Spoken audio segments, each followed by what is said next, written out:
वीर सपूत न्यौछावर करने वाली भारत की इस पावन भूमि को सर्वप्रथम मेरा कोटि कोटि नमस्कार।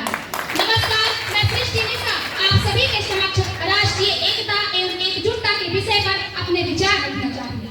भारत हमारी माता है, हमारी राष्ट्रीयता का आधार भारत माता है। केवल भारत नहीं, माता साओं से भूषित असंख्य शौर्य गाथाओं से गर्वित यह साक्ष्य है कुरुक्षेत्र का, तो प्रत्यक्षदर्शी है जलियांवाला बाग का। जड़ नहीं चेतन है, सुप्त नहीं जागृत है, नश्वर नहीं शाश्वत है, खंड नहीं समग्र है, विकल नहीं सकल है। परंतु महोदय, समकालीन विश्व में आज ऐसी अनेक साम्यवादी, पूंजीवादी और समाजवादी राष्ट्र विद्यमान है जिनकी विचारधारा, जिनकी मानसिकता सदैव से ही अपनी परंपराओं को दूसरे पर थोपने की रही है। वे एक ऐसी विचारधारा के छोर पर खड़े हैं और उससे ऐसे बंधे हुए हैं कि वह कट्टरपंथा मानो उनकी पहचान बन गई है। परंतु महोदय, हम एक ऐसे राष्ट्र में आते हैं जिसने कालांतर में विश्व की अनेक धर्म, जाति, संप्रदाय, मानवता और परंपरा को अपने भीतर समेट एक सूत्र में बांधा है और हमें एक ऐसी प्रचंड प्रखंड समरस एकता की मिसाल कायम करनी है जिसकी परिकल्पना समवायु रिपुंजया वर्षं धाराधरो मेघस्त्रौरपि निवारते, अर्थात बहुत से प्राणियों का संगठित बल बड़े से बड़े शत्रु को परास्त कर सकता है। जैसे प्रचंड वेग के साथ बरसते हुए मेघ को क्षुद्र तिनके आपस में एकत्रित होकर हरा देते हैं। स्वतंत्रता कालखंड के उपरांत जब राष्ट्रीय एकता एवं अखंडता पर प्रश्न चिन्ह लगे हुए थे, तब ऐसे में सरदार वल्लभ भाई पटेल ने अहम भूमिका का निर्वहन किया था। उन्होंने एक भारत से मित्रों का बहुत बहुत हार्दिक स्वागत और अभिनंदन। मैं शुभम यादव है प्रीत जहाँ की रीत सदा मैं गीत वहाँ का गाता हूँ, भारत का रहने वाला हूँ, भारत के सपनों की बात बताता हूँ। 32,28,000 वर्ग किलोमीटर में फैले 135 करोड़ जनताओं आंचल में पिरो 28 राज्य और 8 केंद्र शासित 28 राज्य और 8 केंद्र 4 मनवंतर बीत चुके हैं। 5वें मनवंतर के 8वीं चतुर्युगी की कलयुग चल रही है। कलयुग के मात्र अभी 5,000 वर्ष पूरे हुए हैं। तब भी हमारा भारत था, आज भी हमारा भारत है, कल भी हमारा भारत रहेगा। मैं आपको बताने देना चाहता हूँ, यहाँ से 125 वर्ष पूर्व स्वामी विवेकानंद अमेरिका के शिकागो में गए थे। उन्होंने 1893 में 12 अप्रैल को अपना अंतिम भाषण दिया था। जब वो भाषण देकर के मंच से नीचे उतरे तो सारी दुनिया स्वामी विवेकानंद के पीछे चल रही थी। आज हमारे भारत को आत्मनिर्भर बनने की बहुत आवश्यकता है। हमारे भारत को आत्मनिर्भर बनाने के लिए हमारे यशस्वी प्रधानमंत्री श्रीमान नरेंद्र मोदी जी हमेशा से प्रयासरत रहे हैं, परंतु हमारे भारत को आत्मनिर्भर बनने के लिए 138 करोड़ जनता में से प्रत्येक जनता को आत्मनिर्भर बनना होगा, तभी हमारा भारत एक आत्मनिर्भर भारत बन सकता है। एवं यहाँ उपस्थित सभी भाई बहनों को मेरा सादर प्रणाम। भारत जैसे विषम और विशाल देश में विविधताओं की संस्कृति है और यहाँ राष्ट्रीय एकता की भावना का होना सबसे विशिष्ट विशेषताओं में से एक। परंतु सवाल यह उठता है कि राष्ट्रीय एकता का अर्थ क्या है? राष्ट्रीय एकीकरण अगर बेंजामिन फ्रैंकलिन के माने तो सभी लोगों का एक पहचान में होना ही राष्ट्रीय एकता है। मैं भारत की हूँ, मुझे इस बात पर बहुत गर्व है कि ये भारत मेरा है, परंतु एक वैचारिक बीमारी हमारे समाज में मुझे दिखाई देती है। कहा जाता है कि हमारा देश विश्व का सबसे बड़ा लोकतंत्र है। यहाँ हिंदू पैदा होते हैं, मुसलमान पैदा होते हैं, सिख और ईसाई भी पैदा होते हैं, परंतु बदकिस्मती यह है कि अब इंसान पैदा नहीं होते। बदकिस्मती यह है कि अब इंसान पैदा नहीं होते हैं। और I being a student, I being an Indian and I being a single daughter of this mother feel proud to be an Indian। हमारा देश कई वर्षों तक गुलाम रहा और इसका सबसे बड़ा कारण अगर कुछ था तो वो था हमारे आवाम के बीच एकता की कमी। इसका सबसे बड़ा उदाहरण है सन 1857 की क्रांति, जब हमारे आवाम के बीच एकता की कमी के कारण हम 200 वर्षों तक अंग्रेजों के गुलाम रहे। अंत में अपनी वाणी को विराम देते आलोक मिश्रा, अनामिका श्रीवास्तव और अपर्णा सिंह। दुश्मन को अपनी जान कहते हैं, हम अपनी जान के दुश्मन को अपनी जान कहते हैं। मोहब्बत की सी मिट्टी को हिंदुस्तान कहते हैं, हिंदुस्तान कहते हैं। जो दुनिया में सुनाई देते कहते हैं खामोशी, जो दुनिया में सुनाई देते कहते हैं खामोशी, जो आंखों में दिखाई देते तूफान कहते हैं, तूफान कहते हैं। परम सम्माननीय निर्णायक मंडल के सदस्य एवं सभा में उपस्थित सभी अतिथिगण को हृदय से मेरा नमन। मैं आरती आप सभी के साथ अपने विचार साझा 70 सालों से तरक्की करता आ रहा है और ऐसे ही तरक्की की राह पे चलता रहेगा और आगे बढ़ता रहेगा और उम्मीद है कि ऐसे ही हमारा भारत तरक्की करता रहेगा। लेकिन आज भी हमारा भारत लड़कियों के मामले में 4 कदम पीछे है, क्योंकि अखबार का प्रथम पेज खुलते ही बलात्कार के घटने आज भी चर्चा होती है। One thing that at my college, the topic which was given and assigned to us was India of my dreams. So I would like to enlighten that topic with me. So I would like to kickstart my topic with a very famous epilogue given by Sir Magid Nomu, in which he said, if I was given an opportunity to rewrite the dictionary, I would have replaced India with the land where the beauty lies, with the land where the kindness is being touched, with the land where the warmth has been spread, with the land where the emotions are being felt. India, as we all know, we can think about anything at any meantime. India of my dreams is something which is not flawed. India is a very beautiful country, but it is flawed. It is, in my dreams, India is flawless. It is not hindered by issues like violence, poverty, and kind of prejudice, patriarch. India of my dreams is a country, is a nation which comprises. प्रतियोगिता बहुत colourful होके हमारे सभी बच्चे ऊपर बैठे हुए हैं। मैं उनकी टीचर से ये चाहती हूँ कि आप अपने बच्चों के ग्रुप लीडर का नाम और वो कैसी प्रस्तुति कर रहे हैं उस टाइटल को हमें आके बता दें। मिश्रा। देश के युवा को तो उनका हृदय कुंदन सा निकलेगा। अगर हमारे देश के युवा को परखोगे तो उनका हृदय कुंदन सा निकलेगा और दिल में कुछ बड़ा करने का अरमान निकलेगा। अगर दिल में बड़ा करने का अरमान निकलेगा तो मैं आपको बताना चाहता हूँ कि हमारे देश के युवाओं में किसी चीज की कमी नहीं है, बस उनको एक दिशा निर्देश की जरूरत है, उनको जगाने की जरूरत है। उसी के लिए आज हम इस मंच से आपके समक्ष युवाओं को थोड़ा बहुत प्रेरित करने का और उत्साह जगाने का काम कर रहे हैं। तो हम यही कहना चाहते हैं कि हमारे देश के युवा को इसलिए चूज किया गया है क्योंकि वो इस देश के सबसे बड़े स्रोत हैं। वो आगे आने वाले 2047 को इतना बदल कर रख देंगे कि आज जो हम विकासशील निर्देश दिया गया था कि केवल 10 बच्चों को भाषण में आप प्रतिभाग कराइए और मुख्य अतिथि महोदय के पास समय कम है, लेकिन मैं निवेदन करती हूँ कि हमारे मुख्य अतिथि महोदय जिस तरह हमें कोऑपरेट कर रहे हैं, हमारा सहयोग कर रहे हैं, तो मैं चाहती हूँ प्रत्येक बच्चे की आवाज आज हमारे मुख्य अतिथि महोदय सुनकर जाएंगे और जितने भी प्रतिभागी हैं कोई न रोए। अभी आके बच्ची रोकर गई है, आपका नाम अगर लिस्ट में है, आप भाषण प्रतियोगिता में थे, तो जरूर आप अपनी आवाज यहाँ से देंगे, आप अपनी बात कहने में सक्षम होंगे। मैं आमंत्रित कर रही हूँ अनामिका श्रीवास्तव। राष्ट्र की एकता ही है उसका आधार, न थोपो उस पर सांप्रदायिक विचार। राष्ट्र भेद ईश्वर के बंदों में, हर मजहब सिखाता है प्रेम बांटो जमीन।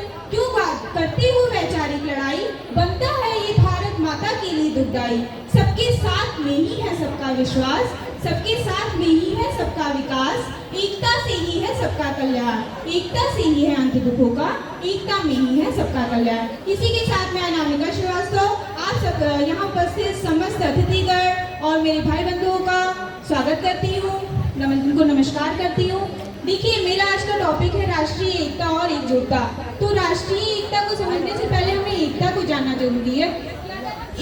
अगर हम एकता को नहीं जान पाएंगे, एकता हमारे घर से शुरू होती है। अगर हम अपने घर में ही एक दूसरे से नहीं बात करते हैं, एक दूसरे से मिलकर नहीं रहते हैं, तो हम राष्ट्र के लिए एकता के बारे में तो सोच ही नहीं सकते हैं। तो राष्ट्रीय एकता है, तो राष्ट्रीय एकता के लिए हमें सब धर्म से, सब भाषाओं से, हर चीज से ऊपर उठ के हमें राष्ट्रीय एकता को अपने दृढ़ बनाना होगा। राष्ट्रीय एकता पहले अंकिता थे, अंग्रेजों ने भारत को 200 वर्षों तक अपनी गुलामी में रखा। क्यों रखा? उनका मोटिव था कि वो फूट डालो और राज करो। उन्होंने हिंदू मुस्लिम में फूट डाल दी और फिर आराम से राज किया। तो हमारा देश अब आज़ाद हो गया। तो इसका मतलब ये नहीं कि कोई बाहरी तत्व आके हमारे ऊपर हमारी एकता को नहीं भंग कर सकते। हमें अब हमेशा तैयार रहना चाहिए, हमें एकजुट होकर रहना चाहिए कि हमारी एकता को कोई तोड़ ना सके। जैसे कि धागा होता है, धागे में अपर्णा सिंह। बच्चों जोरदार तालियों से स्वागत तो कीजिए। सम्मानित मंच, निर्णायक मंडल एवं यहाँ उपस्थित सभी अतिथि महोदयों को मैं प्रणाम करती हूँ। साथ ही साथ मैं अपने सभी छोटे बड़े भाइयों बहनों को भी प्रणाम करती हूँ।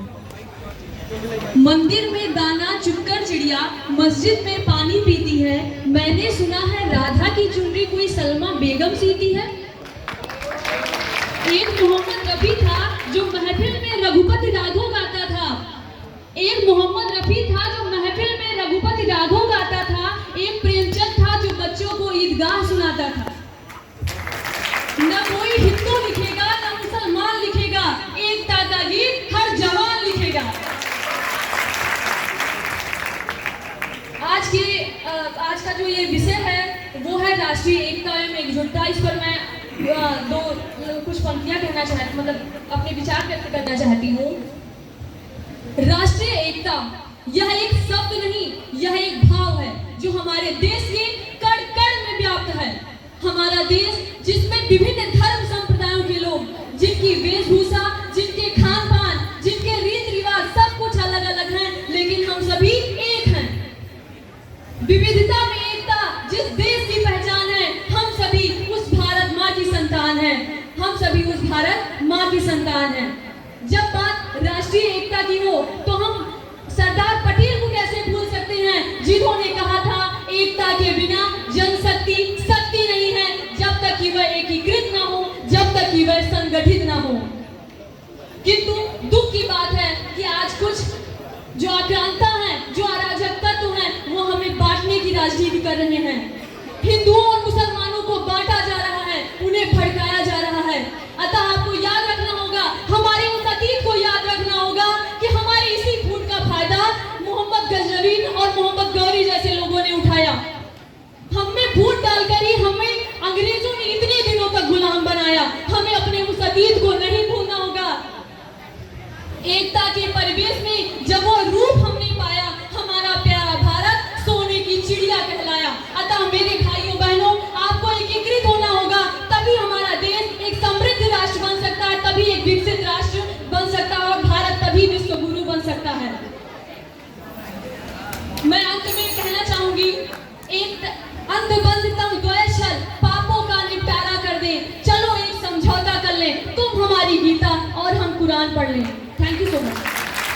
धन्यवाद। हमारे अगले प्रतिभागी आलोक कुमार तिवारी। को बनाए रखना, राष्ट्र की एकता को बनाए रखना, दिल में इस जज्बे को जगाए रखना। एकता के परिवेश में जब वह रूप हमने पाया, अपना भारत देश ही सोने की चिड़िया कहलाया। भारत माता के सपूतों, भारत माता के सपूतों क्यों आपस में वार करते हो और देश की एकता और अखंडता को क्यों तार तार करते हो, क्यों तार तार करते हो। महोदय, अपना भारत देश एक ऐसा राष्ट्र है जहाँ विभिन्न धर्म, जाति, क्षेत्र व संस्कृति के विभिन्न प्रकार के लोग एक साथ अपना जीवन यापन व्यतीत करते हैं। महोदय, विविधता में एकता हमारा राष्ट्रीय प्रतीक है और इसको बनाए रखना हमारा परम कर्तव्य है। महोदय, हमें राष्ट्रीय एकता व एकीकरण का को समझने से पहले उसके अतीत को जानना होगा। सन 47 में आजादी के बाद जो महत्वपूर्ण कार्य था वो भारत में विभिन्न प्रकार की रियासतों को एकीकृत करना था और उसका निर्वहन करते हुए आप सबके समक्ष अपने सपनों के भारत के विषय में अपने कुछ विचार प्रस्तुत करने लगे। मुझे गर्व है कि मैं भारत की निवासी हूँ, किंतु आज हमारा भारत ऐसा नहीं है जैसा पहले हुआ करता था। प्राचीन काल में भारत को सोने की चिड़िया कहा जाता था, किंतु आज भारत गरीबी और निर्धनता के दौर से गुजर रहा है, क्योंकि आज वर्तमान समय में भारत में सामाजिक, राजनीतिक, आर्थिक, सांस्कृतिक कुरीतियां, गरीबी, भुखमरी, भ्रष्टाचार जैसी कई सारी परेशानियां, जैसे महिलाओं का परेशानियां जो मुझे मेरे सपनों के भारत के विषय में सोचने के लिए मजबूर कर रही हैं। ऐसे में मेरी आंखें ऐसे सपनों के भारत के विषय में सोच रही हैं जो इन सभी कुरीतियों से मुक्त, सभी प्रकार के शोषण से मुक्त और आत्मनिर्भर हो, जिसकी शिक्षा पद्धति केवल धनवानों और विद्वानों तक ही सीमित ना हो और पाठ्यक्रम को केवल पूरा करने तक ही सीमित ना हो, बल्कि बच्चों के सोचने के दायरे को बढ़ाने में सक्षम हो, जिससे हमारे देश में नए दार्शनिक, नए कवि और नए वैज्ञानिक पैदा हो जो हमारे देश के खंड खंड को आखंड करे। मैं ऐसे देश के लिए संकल्पित हूँ जहाँ एक गरीब किसान बिना किसी ब्याज और लोन की चिंता किए हुए अपने खेतों में बीजों की बुआई करेगा। मैं ऐसे देश के लिए संकल्पित हूँ जहाँ बेटी बचाओ बेटी पढ़ाओ के साथ साथ बेटी को समझाओ और देश के काबिल बनाओ जैसी विचारधाराओं को भी महत्व दिया जाएगा। मैं ऐसे देश के लिए संकल्पित हूँ जहाँ दीनहीन गरीब से गरीब इंसान भी ये महसूस करेगा कि ये देश उनका है और इसके निर्माण में उनके आवाज का भी महत्व है। मैं ऐसे देश के लिए संकल्पित हूँ जहाँ ऊंचे और नीच वर्ग में कोई भेदभाव नहीं होगा, गरीबी, भुखमरी, भ्रष्टाचार और बेरोजगारी का कोई नामो निशान नहीं होगा, महिलाओं का संरक्षण होगा और छात्र का भविष्य सुरक्षित होगा। ऐसा होगा मेरे सपनों का भारत जहाँ हर गरीब खुशहाल होगा, हर परिवार निहाल होगा। ऐसा होगा मेरे सपनों का भारत। किंतु मेरे सपनों का भारत तभी अस्तित्व में आएगा जब एक गरीब परिवार का बच्चा मध्याह्न भोजन के लिए ही अपितु ज्ञान अर्जन के लिए सरकारी विद्यालय की चौखट पर अपने कदम रखेगा। मेरे सपनों का भारत तभी अस्तित्व में आएगा जब केवल सरकार ही नहीं बल्कि गांव की छोटी छोटी गलियों से छोटे छोटे बच्चे भी अपनी छोटी छोटी मेहनतों से आत्मनिर्भर भारत के लिए सहयोग करेगा। मेरे सपनों का भारत ऐसा होगा। किंतु मेरे सपनों का भारत तब तक अस्तित्व में नहीं आ सकता जब तक यहाँ का कोई भी नागरिक चारित्रिक रूप से भ्रष्ट, मानसिक रूप से अंधा, राजनीतिक रूप से गंदा और स्वैच्छिक मान मूल्यों में अखंड भारत को खंड खंड करता रहेगा। तब तक मेरे सपनों का भारत अस्तित्व में नहीं आ सकता। किंतु मुझे विश्वास है कि जब हम सब मिलकर स्वच्छ भारत, स्वस्थ भारत की गहराइयों से अपनाएंगे, ना कि केवल दिखाने के लिए। आजकल का दिखावा सब लोग ही करते हैं क्योंकि जो दिखता है वही है, क्योंकि सुनने से पहले ही ये डिसाइड कर दिया जाता है कि कौन किसके योग्य है। ऐसा नहीं करना चाहिए। इसलिए मुझे विश्वास है कि जब हम सब मिलकर स्वच्छ भारत, स्वस्थ भारत को दिल की गहराइयों से अपनाएंगे, ना कि दिखाने के लिए, दिखावे के लिए कुछ नहीं करना चाहिए। जो अगर देना है तो गरीब को काम दीजिए, दान नहीं, क्योंकि दान देकर आप उसे और गरीब होने पर मजबूर कर रहे हैं। मुझे विश्वास है कि हम सब मिलकर स्वच्छ भारत, स्वस्थ भारत को दिल की गहराइयों से अपनाएंगे तो जरूर मेरे सपनों का भारत हम सब के अस्तित्व, हम सब के सामने होगा। Thank you.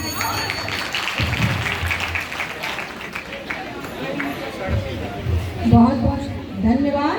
अगली प्रतिभागी है सेजल सोनी। जैसा कि हम सभी को विदित है, 1947 में हमारे देश को आज़ादी मिली और 2047 में हम आज़ादी के 100वें वर्ष का जश्न मनाएंगे। इसी गौरवशाली क्षण के साथ मैं आपके साथ अपने 2047 के दृष्टिकोण को साझा करना चाहती हूँ। मेरे सपनों का भारत कुछ ऐसा होगा,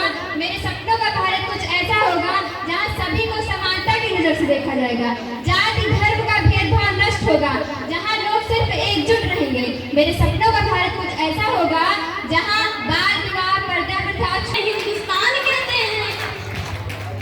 जो दुनिया में दिखाई दे उसे खामोशी कहते हैं, जो दुनिया में दिखाई दे उसे खामोशी कहते हैं, जो आंखों में दिखाई दे उसे तूफान कहते हैं, उसे तूफान कहते हैं। यूं तो हमारे देश में 1857 में ही दीपक जल गई थी, स्वतंत्रता की दीपक जल गई थी, लेकिन इसकी रोशनी फैली 1947 में।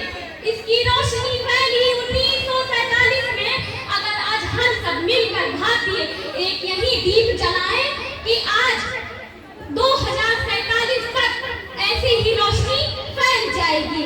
जी हाँ, आज का मेरा विषय है मेरे सपनों का भारत 2047। मेरे सपनों के भारत में किसी के मौलिक अधिकार का हनन नहीं होगा। स्वच्छता आगे आएगी, इंडिया आगे आएगी।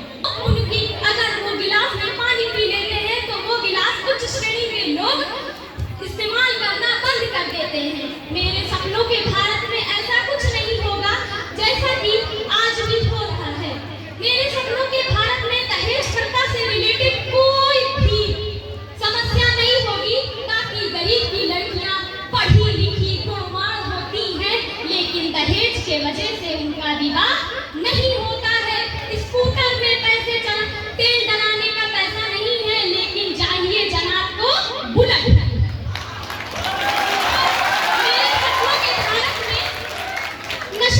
मुक्ति होगी, मेरे सपनों के भारत में नशा मुक्ति होगी, सपनों के भारत में।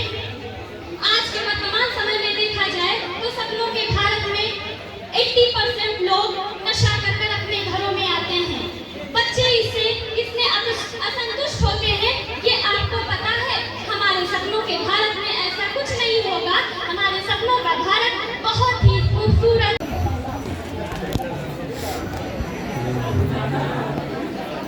सभा में उपस्थित सभी गणमान्य व्यक्तियों का मेरा सादर प्रणाम। मैं प्राची मिश्रा देश प्रेम और राष्ट्र निर्माण के विषय पर अपने कुछ विचार आप सभी के समक्ष साझा करना चाहूंगी। आज़ादी का असली मतलब वही समझ सकता है जिसने कभी दी है। यूं तो आज़ादी की लव 1857 में ही चल चुकी थी, जो बरसात